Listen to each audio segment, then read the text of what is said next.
rotundo, pero bueno, si hay algunos puntos en común entre Milei y los 90, vienen por acá.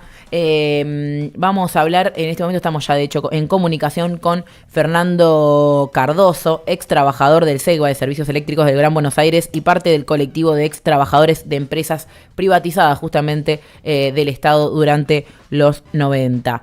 Buenos días, Fernando, ¿cómo estás? De este lado, Delfina y Gregorio, te saludamos. ¿Qué tal? Buen día, Delfina, Gregorio. Un saludo grande a todos los trabajadores y trabajadoras de la radio. Muchas gracias. Bueno, gracias por el tiempo también. En primer lugar, antes de hablar sobre en particular, bueno, el proyecto, la discusión que se viene dando ustedes con respecto, bueno, a la necesidad de esta ley del Congreso, nos interesaba preguntarte, bueno, justo veníamos mencionando a Javier Milei, ¿no? En este contexto electoral, un Milei que propone casi una vuelta, ¿no? A los 90, y hay toda una generación, digo, nosotros también somos parte de esa generación que no vivió los 90, que no vivió lo que hizo el menemismo en Argentina, y nos parece interesante que nos puedas contar, bueno, a vos como ex trabajador de una empresa privatizada, bueno, ¿qué fue en los 90? ¿Cómo te llegó a vos? ¿Cómo le contarías también eso a un joven que no vivió esa etapa? Los trabajadores y trabajadoras que ejercíamos funciones en las empresas del Estado en el 90, bueno, vivimos directamente lo que fue todo el proceso de privatización. Estas propuestas que hoy se vuelven a escuchar como cantos de sirena no son nada novedosas y a la Argentina le hizo mucho daño. A partir de la ley de reforma del Estado, en los años 90, el Congreso Nacional autorizó el desguace de las empresas públicas, se liquidaron 65 empresas del Estado. Las empresas pasaron a mano privada y a poquito de andar se conoció a implementar lo que se llamó como programas de retiro voluntario. En estos retiros voluntarios, muy entre comillas, porque de voluntarios no tenían nada, sino que eran directamente apretes a los trabajadores para que dejaran su puesto de trabajo, a lo largo y ancho del país hubo 155.000 despidos directos de trabajadores de empresas públicas. Esto llevó, bueno, a todo un proceso que terminó con un 22% de desocupación en el país.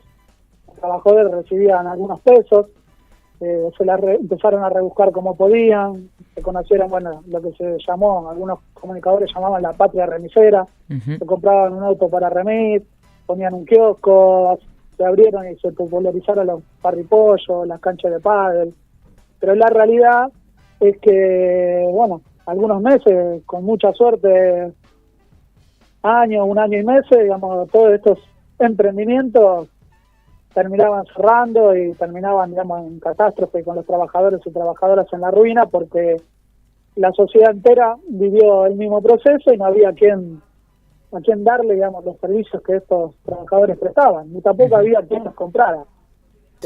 Hoy en la Argentina hay un gran problema que es, bueno, los ingresos que no alcanzan. Las privatizaciones lo que produjo, y es lo que va a volver a producir, es la falta de trabajo. Claro. O sea, no había trabajo en ningún lado. En esa época, bueno, no había internet, no había LinkedIn, se empezaron a conocer los acampes para un puesto de trabajo, los trabajadores acampábamos noches anteriores para 1 o 2 puestos de trabajo, filas de 5 cuadras, 6 cuadras. Fue un desastre, familias arruinadas, muchos suicidios, hubo gente, bueno, que no pudo soportar esto. Bueno, se conoció lo que era el trueque, el club del trueque. Uno hoy lo dice hoy, parece hasta un hombre simpático, pero era que un trabajador y una trabajadora fuera a un lugar a entregar la bicicleta de su pibe para canjearla por 2 docenas de empanadas, porque no había para comer. Sí, eso fue lo que vivimos los trabajadores que sufrimos los 90 y las privatizaciones, y ni hablar lo que hoy le dicen dolarización, que nosotros ya lo conocimos con el 1 a 1, que terminó en la confiscación de los ahorros, de los que no habían quedado en el Lona y todavía tenían algunos ahorros en el banco, se los sacaron. ¿Y qué fue lo que no hicieron de daño a este país las políticas de los 90? Totalmente. Bueno, Fernando, en este sentido, desde trabajadores de empresas del Estado privatizadas vienen llevando ya hace años un reclamo por una reparación histórica por parte del Congreso, en realidad del Estado Nacional, pero reclamando por la aprobación de esta ley. ¿Nos querés comentar un poco, en particular, qué significaría esta reparación histórica y por qué también creen que lleva tanto tiempo sin que salga? Como comentaba anteriormente, cuando comienzan las privatizaciones, paralelo, los trabajadores y trabajadoras sufrimos las olas de despido. Ujú. La ley que habilita las privatizaciones se conoció como Ley de Reforma del Estado. La Ley de Reforma del Estado instauraba lo que se llamó como el Programa de Propiedad Participada. Ujú. Los trabajadores y trabajadoras en actividad en las empresas privatizadas deberíamos haber sido partícipes de una porción accionaria de estas empresas. Ujú.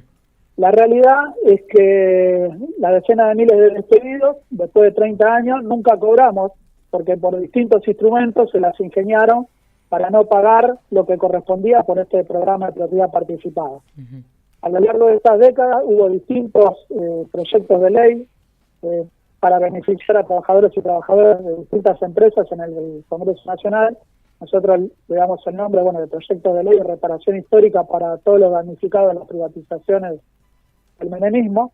Y puntualmente los antecedentes legislativos que tenemos son los proyectos que ya salieron para los cesanteados de la empresa YPF, los proyectos que ya salieron para los cesanteados de la empresa Somisa, y el resto de los trabajadores, el resto de las empresas, lo que estamos pidiendo al Congreso Nacional es el mismo trato que tuvieron estos compañeros, porque entendemos que hay antecedentes legislativos, inclusive antecedentes judiciales que han dado y han dicho que los trabajadores tenemos la razón y que nuestro reclamo es justo. Es lo que venimos reclamando al Congreso Nacional ya desde hace 30 años. Fernando, ¿qué tal? Gregorio te saluda. Te quería consultar si se sabe más o menos entre, SEGBA, la Agua y Energía Eléctrica y la Empresa Nacional de Correos, ¿cuántos trabajadores se verían beneficiados o en realidad verían la reparación, ¿no?, que están pidiendo que les debe el Estado Nacional? Los trabajadores del correo son 20.000 compañeros y compañeras de SEGBA, Servicios Eléctricos de Gran Buenos Aires, que era el nombre de la empresa eléctrica de aquellos momentos, serían 16.000 trabajadores, y de Agua y Energía Eléctrica unos 10.000 trabajadores más. Claro. Los que seríamos beneficiados por estas leyes de reparación. Casi una ciudad completa, ¿no?, de trabajadores que vieron sus derechos vulnerados hace mucho tiempo y todavía el Estado no se ha hecho cargo de sus derechos. Somos muchos compañeros y compañeras, lamentablemente muchos también han fallecido, por eso los proyectos de ley tienen en cuenta los derechohabientes. Y fíjate vos que la ley de reforma del Estado, una ley, nos hacía partícipes de este capital accionario que se conoció como programa de propiedad participada. Cuando los sectores de poder, los empresarios y los inversores hablan de seguridad jurídica, fíjate que nosotros después de 30 años tenemos que estar luchando por leyes para que hagan cumplir una ley del año 1989. Uh-huh. O sea, no estamos pidiendo nada más ni nada menos que se cumpla con la ley, así como entregaron las empresas, que en eso la ley sí cumplió, que cumplan con la parte que nos toca a los trabajadores y a las trabajadoras. Totalmente. Fernando, en este sentido, ¿cómo, viene hace bastante el reclamo, las medidas de acción también para que el Congreso trate y apruebe esta ley?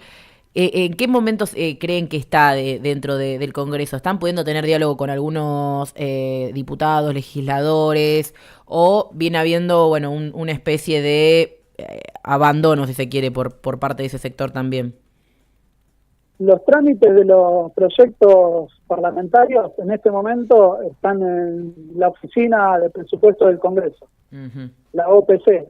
Es una oficina técnica que lo que tiene que hacer es evaluar el impacto presupuestario para que luego de este estudio técnico se eleve a la Comisión de Trabajo que preside la diputada Vanessa Siley. Uh-huh. Primero, proponga en dictamen en la comisión estos proyectos de ley, y segundo, puedan ser enviados a la Cámara de Diputados para obtener, si Dios quiere y los legisladores, la media sanción en la Cámara de Diputados. Uh-huh. Actualmente, realmente, tenemos que decir que la Comisión de Trabajo, a través de su presidenta Vanessa Siley, se hizo eco de toda esta demanda. El 4 de julio convocó a una reunión informativa a todos los trabajadores y trabajadoras. En ese acto elevó estos proyectos de ley a la Oficina de Presupuesto. Todo el bloque íntegro de lo que podríamos llamar como los diputados del sector sindical están apoyando estos proyectos de ley, diputados que vienen de movimientos sociales, como el diputado Juan Marino, que en particular es el que presentó los proyectos para la empresa Segva y la empresa Encotel en Corteza, vienen acompañando. Nosotros venimos empujando porque también entendemos que sin el calor popular y sin la lucha, los derechos no se regalan, y es así como todo este año, y todos los días que hubo sesión en la Cámara de Diputados, todos los días fuimos a las puertas del Congreso a conversar con los diputados, no solo del oficialismo, sino también de la oposición, de todos los sectores a quienes quieran brindarnos 5 minutos para escuchar este reclamo. Uh-huh. Y tenemos mucha esperanza de que al menos en los meses que quedan de este año, la oficina de presupuesto termine con la evaluación, haya dictamen y al menos tengamos una media sanción en la Cámara de Diputados. Uh-huh. Totalmente. Bueno, Fernando, te agradecemos por el tiempo, por también contarnos un poco sobre la lucha y también esto que decíamos al principio, ¿no? Poder volver a explicar un poco, ¿no? Qué fueron los 90 para muchos sectores de la sociedad, para los trabajadores de las empresas públicas, por ejemplo, en tiempos en los que, parece que hay casi una reivindicación política de lo que fueron esos años, y sabemos que hay muchos sectores que sufrieron la mayor exclusión. Así que, te agradecemos y los micrófonos de Radio Trinchera más que a disposición para cualquier comunicación. Por favor, gracias a ustedes, y esperemos comunicarnos pronto para dar buenas noticias a todos los compañeros y compañeras. Aprovecho también este medio porque, en la región hay muchos trabajadores de Segva, de Correo, inclusive de Agua y Energía, los que se quieran contactar con nosotros porque, esto es un reclamo de mucho tiempo. Como te decía, mucha gente ha fallecido y, están sus familiares. Los que pensaban que esta lucha estaba perdida, que sepan que está más viva que nunca. Y, te comparto nuestras redes sociales en Facebook, nos pueden encontrar por coordinadora.segva. O Segva, ponen en el buscador y va a aparecer el Facebook de la agrupación, o si no por Twitter en @exsegva. Uh-huh. Que todos los compañeros y compañeras que se quieran sumar a la lucha son bienvenidos. Perfecto. Muchas gracias, Fernando, te agradecemos. Gracias a ustedes, un abrazo enorme. Pasó por el aire de Radio Trinchera Fernando Cardoso, ex trabajador del Segva y parte del colectivo de ex trabajadores de empresas privatizadas, durante justamente los 90. Así que, toda nuestra solidaridad con esa lucha. Acá, por ejemplo, Eduardo ponía en el chat que él trabajaba en el Segva y como personal y que ganó el juicio por la propiedad participada.